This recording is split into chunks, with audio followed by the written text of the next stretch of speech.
Welcome to 3Ps in a Pod. This is a podcast where we give you evidence-based, sincere information on pediatrics, parenting, and the perimenopause, which all go in a big circle together. I'm Christy Herselman. I am a mom of 3 teenagers. I'm a writer, I'm a speaker, and I'm a founder of a movement called The Chat. And I'm Claudia Gray. I'm a pediatrician, an allergy specialist, and a mom to 4 teenagers. I'm so excited, Claudia. Should we get right into our first episode? Yeah, actually, Christy, this is our first episode. We're very excited about it. It's a shorter episode because it's more introductory, but it's something very topical. Your phone as a parenting tool. Is it a tool or is it a trap? It is such a good question, Claudia. And as someone who researches digital health and as a parent myself, I know this to be such a tension. Because I often go to my phone first if I want advice. I have ChatGPT on my phone. I have podcasts that I listen to. I have influencers that I follow. And there's just so much information. And sometimes it's too much information. Sometimes I just feel completely overwhelmed. Sometimes the information contradicts something else I've read. And it seems amazing to have this at our fingertips, but I think the question we want to answer today is it a tool or is it a trap that just gets you caught in a loop and feeling more anxious than you did before you looked on your phone? Absolutely. We really are living in unprecedented times, aren't we? And even just in the last few months, ChatGPT and other AI tools have advanced so much that it almost feels like a human being talking to you. So we can really fall into that trap. But we've actually today identified 5 aspects of parenting and watching your health in the digital era that we think you need to watch closely so that we don't fall into a trap. These 5 things are: number 1, information overload; number 2, sincerity versus sensationalism; number 3, the comparison trap; number 4, an intuition obliterator; and number 5, community crisis. So remember, this is only from the adult's perspective, the parent's perspective. When we talk about the digital era and the children's perspective, it's an entirely different story and an entire talk in itself. But today we're talking about parenting with our phone at our fingertips. So, Christy, if you can start with that first point, information overload. What are your thoughts on that?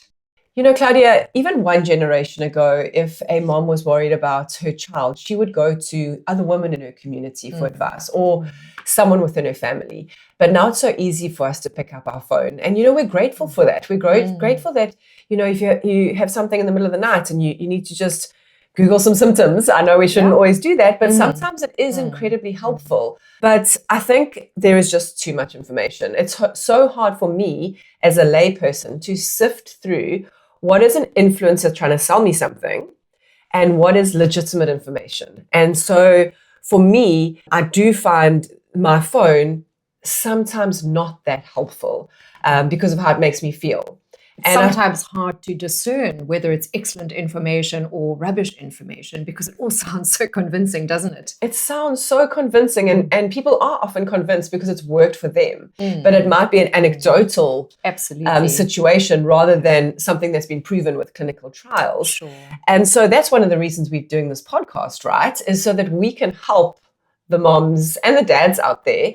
We're going to bring that information together. We're going to look at experts' advice. We're going to bring it all together and pack it into a trusted resource for parents, which is what I'm excited about. Absolutely. And I always feel like in this digital era where everything is supposed to be getting easier and quicker, it actually feels more difficult and more complicated than ever before. Yeah.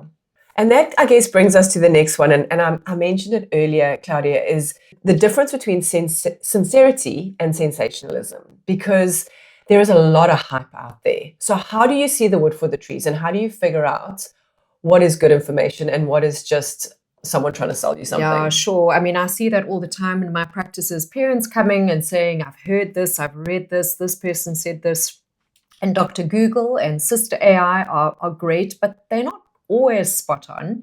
They are like a sponge of all the information out there, but they haven't trained as a doctor or a counselor. They haven't seen thousands of kids in their careers, and they don't have the advantage of seeing the patient in front of them when you tap in your symptoms. So they try to be sincere, but it's not always correct. And the other thing is we tend to listen to the big voices with the big followings. But we have to ask ourselves, do they necessarily have the wisdom, the experience, the education? And unfortunately, scientific inaccuracies spread much faster than truths. So as you go about your parenting business, we've actually thought that you need your information checker on. And Christy and I have thought about the 4 S's of trying to sift out the good from the bad in online information. The first one is it sensationalistic? Does it sound too good to be true? Then think hard before you accept it and before you spread it. Because the reality is, Christy, there are no quick fixes in parenting and in health. You've got to take it step by step. You've got to take the stairs. As much as we want to. Absolutely. We want to have quick fixes, but if we miss a step, we are going to slip and fall. Yes. The second S when you're looking at your digital information is someone selling something based on their information, based on their claims. And if they are, think before adopting the information. The third S is scientific information or scientific evidence. Is there evidence behind it? Or is it just anecdotes and stories and personal experience?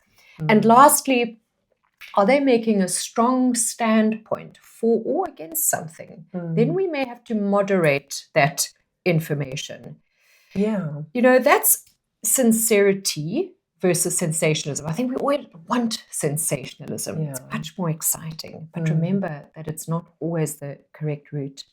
Because sometimes that sensationalism also leads us to feel insecure, or we start comparing, and that brings us to the comparison trap. If you'll tell us a bit about that, Christy. Oh my goodness. I think every mom knows about this one, Claudia. Absolutely. And I think it never goes away. I don't think so. I think especially as women, we're so prone to comparison. We're so prone to looking at other people's perfect lives, looking at the way they're raising their children, and comparing our imperfect lives to those lives. And we know that people post their best moments online, but we don't know what's going on behind the scenes. We don't know what they're struggling with. We often don't even know the health struggles that people have. We think people's lives are perfect, but yet they're going through things.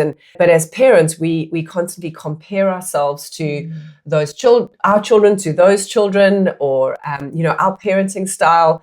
And we expect perfection. We expect perfection from our kids. We expect perfection from ourselves. And we put ourselves under so much pressure. Absolutely. And it reminds me of something that I've heard spoken about, and that is parent shame, where you almost feel inadequate and you feel like other people are judging you, but they're not. They're actually probably feeling the same. They're feeling as inadequate as you are. And I think if we did away with comparison, we would be able to support one another so much better. Absolutely. The irony of it is that all these beautiful pictures and holidays and these perfect toddlers who've just won the gold medal in the toddler dash on Facebook and Instagram, they're like a swan gliding across, but underneath the water, there are those little feet paddling and paddling and paddling away and battling just as much as we are. And of course, every family is unique. Yes. So their mold, their parenting style may not suit our families. Absolutely. I mean, I remember that with my own parenting. I had a friend who thrived in chaos.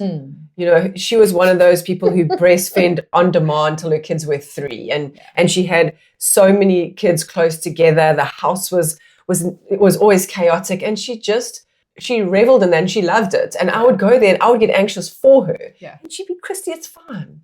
I'll figure it out. Absolutely. But in my home, I needed order. I needed structure. I needed those lists. I needed to have that food frozen in the freezer. But often we look at other people's ways of parenting online, and we think, if I don't do it like that, I'm not doing it right. Absolutely. And so the comparison trap is honestly one of the deadliest things for me, and one of the things we really have to see as a red flag in our parenting. Imagine us as parents feeling that. Imagine our poor teenagers, what they feel with their whole lives on social media. But that will be a separate talk. That will be in the future. And then that brings us to the next point that I'd love you to talk into, and that we call the intuition obliterator. Talk about that, because for me, so much of being a mom is having good intuition. How do our phones mess with that? Absolutely. We only got smartphones when we were at university.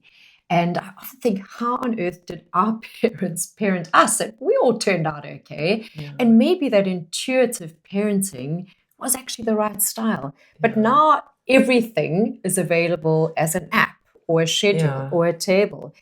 And I find when I see young parents in my practice, their parenting has almost become mechanical, a tick boxing exercise rather than intuitive.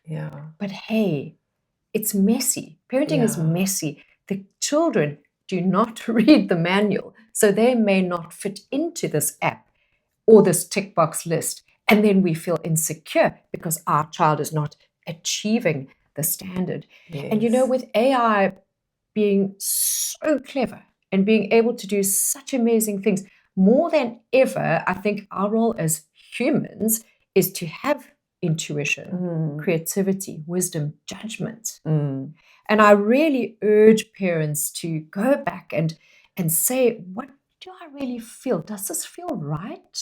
Is there something that doesn't feel quite right? If my child is screaming, but I'm sleep training, do I leave them? No. Give them a cuddle. It's okay. Do what your intuition says. Intuition is often taught in communities, in families, in settings.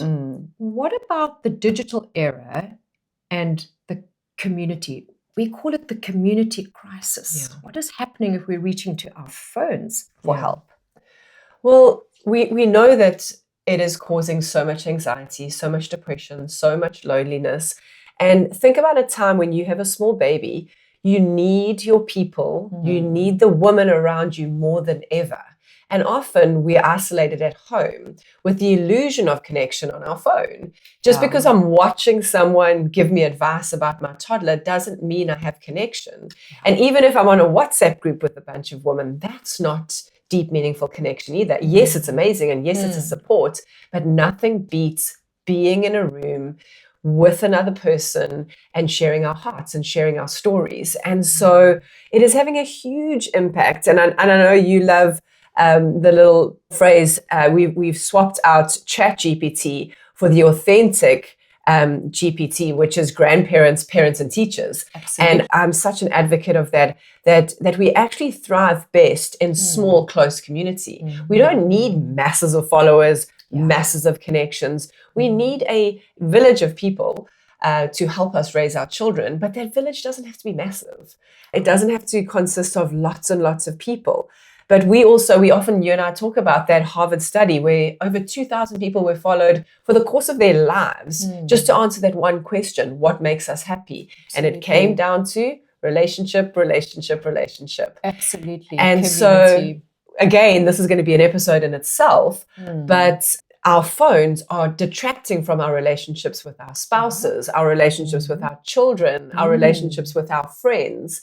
And so we really do have to monitor that and keep a careful eye on our online communities, pushing aside authentic communities, because that is vital in, not just successful parenting, but parenting that feels like a positive life experience and not like a chore or like you say, a tick box to get through. Absolutely. We really don't want this computerized era to kill community. We need real connections, and not only do phones detract us, but also from social media, we feel that we need to be independent. We need to be able to do this on our own. And actually, we don't. I thought that with my first child, and actually we don't. The more caring village people you have, the better the real care is. And this discussion could go on forever and ever. This is our first episode, so we want to keep it short and sweet. So we'll end with this. Christy, if you had one parenting pearl to give around using our phone as a parenting tool or trap, what would your advice be? I think my advice, Claudia, would be phone someone you trust. And that person could be a parent, it could be a friend, it could be a healthcare professional. But for me, reaching out to a person when you're feeling vulnerable, when you're feeling overwhelmed, when you feel that you need advice, because often I find even in my own parenting that I would come up with solutions myself when I had a cup of coffee with a friend, or I sat with a doctor or someone I trusted, and I just spoke through what was happening in my life and in my family. So that would be my parenting tip. Pick up the phone and phone a human. I suppose that goes very well with the thought that a good psychologist or a good counselor is somebody who brings the answer out of you. Yeah. And that's what a good chat can do. You can realize, I need to do it this way. Yeah. Yeah, absolutely. What about you, Claudia? I think my favorite would be choose sincerity over sensationalism. Yeah. There's so much sensationalism around. But as I say, a few good men, you really need to choose the sincere, well-educated, well-lived information. Yeah. Excellent. Yeah, so that brings us to the end of this podcast. Thank you for listening. And remember that this podcast is for educational purposes only and doesn't replace professional healthcare advice where you may need it. Well, I have absolutely loved our first episode and I cannot wait. I know you and I have so much to talk about and we are going to talk about all sorts of things. But I'm really excited about our second episode because you are going to settle a debate in our house, in my house, because I am a believer and I grew up in a house where you get all your vitamins from the food you eat. And my husband's from a home where supplements are really, really important and we should have them daily to remain healthy. And so next week, we are going to talk about that. We're going to talk about whether supplements are a help or a hindrance for our kids. And I cannot wait. So I'll see you then. Absolutely. See you then. And see you all then. Goodbye.